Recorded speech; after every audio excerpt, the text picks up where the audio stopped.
नमस्कार मंडळी, माझं नाव आदित्य आणि स्वागत करतोय आजच्या आपल्या एका नवीन व्हिडिओमध्ये.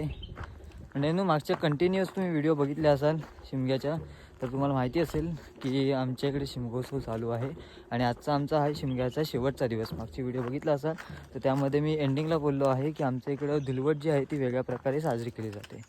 सो ग्रामदेवतेच्या इथे मोठ्या उत्साहात धुलवट साजरी केली जाते. मुंबई ठिकाणी बघितलात तर रंगपंचमी म्हणून धुलवट इकडे रंगपंचमी म्हणून बघितलं जातं. सो कोकणामध्ये धुलवटीला पूर्ण गाव एकत्र येतं ग्रामदेवतेच्या इथं आणि जो आपला पारंपरिक नाच आहे तर तो सादर केला जातो. पण पालखी असेल तर पालखी नाचवली जाते. तर अशा प्रकारे आमचा हा शिमग्याचा आजचा शेवटचा दिवस. तर आमच्याकडे पालखी नसतो, आमचा काठ्या असतो. सानेवर केवढी मजा असते. आमच्या ते म्हणजे ग्रामदेवतेचं मंदिर असतं, तिकडे साना भरणी वगैरे होते. तर आम्ही म्हणतो सानेवर वगैरे खूप मजा असते आणि तिकडे गेल्याच्यानंतर साना भरणी वगैरे कशी होते, परत नंतरला काठक्यांचा नाच अशी पाहायला मिळत. चला आता आपण जाऊया मंदिरात आणि मंदिराच्या इकडे गेल्याच्यानंतर तिकडचा आजूबाजूचा परिसर, परत नंतरला काय माहोल आहे, परत नंतरला काठक्यांचा काय नाच असतो ते तुम्हाला पुढे व्हिडिओमध्ये दाखवतो. तर चला म्हणजे जास्त असं वेळ घेता आजच्या व्हिडिओला आपण सुरुवात करू.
जितेंद्र कडू यांनी वर्षाच्या चालीरीतीप्रमाणे तुला एक नारळ, औषध साखर, औषध गुलाल तुला आणून दिलेला आहे.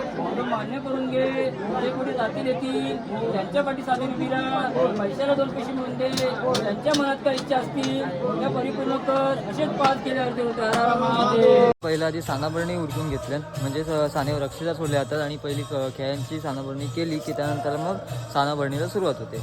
आणि आल्या पहिला आधी होलक्या देवीला मान दिला. नंतरला अजून 2-3 अशी जुनी मंदिरं आहेत. आता पाठीमागे एक मंदिर बघते, तिकडे आतमध्ये काठ्यांचं नाच चालू आहे. तर आधी तिकडे मान दिलं जाईल आणि त्यानंतरला मग जोल्या देवीच्या मंदिरात जाऊन काठी सोडली जाईल. तर काठी वगैरे कशी सोडते तुम्हाला पुढे व्हिडिओमध्ये समजेल.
अशा प्रकारे आपल्या काठखेळ्यांची काठी सोडून झालेली आहे. आता पुढच्या वर्षी डायरेक्ट आता सो आता इकडची आता धुलवट थोड्या वेळात सुरुवात होईल आणि त्याचबरोबर आपली पण होईल. कारण जेव्हा निवाणाचं पाणी जाईल तिकडे तेव्हा आपल्या पण धुलवटीला सुरुवात होईल. आता थोड्या वेळातच सगळी वाडीतली मंडळी जमतील होळीजवळ. तर मंडळी वाजले आहेत संध्याकाळचे 6 आणि आता मी घरी चाललो आहे. सो आता देवळाकडचा कार्यक्रम संपला. आता वाडीतला थोड्या वेळात चालू होईल. आजची व्हिडिओ तुम्हाला कशी वाटली आवर्जून कळवा. चॅनलवर असाल तर चॅनलला नक्की सबस्क्राईब करा. तरी बाय.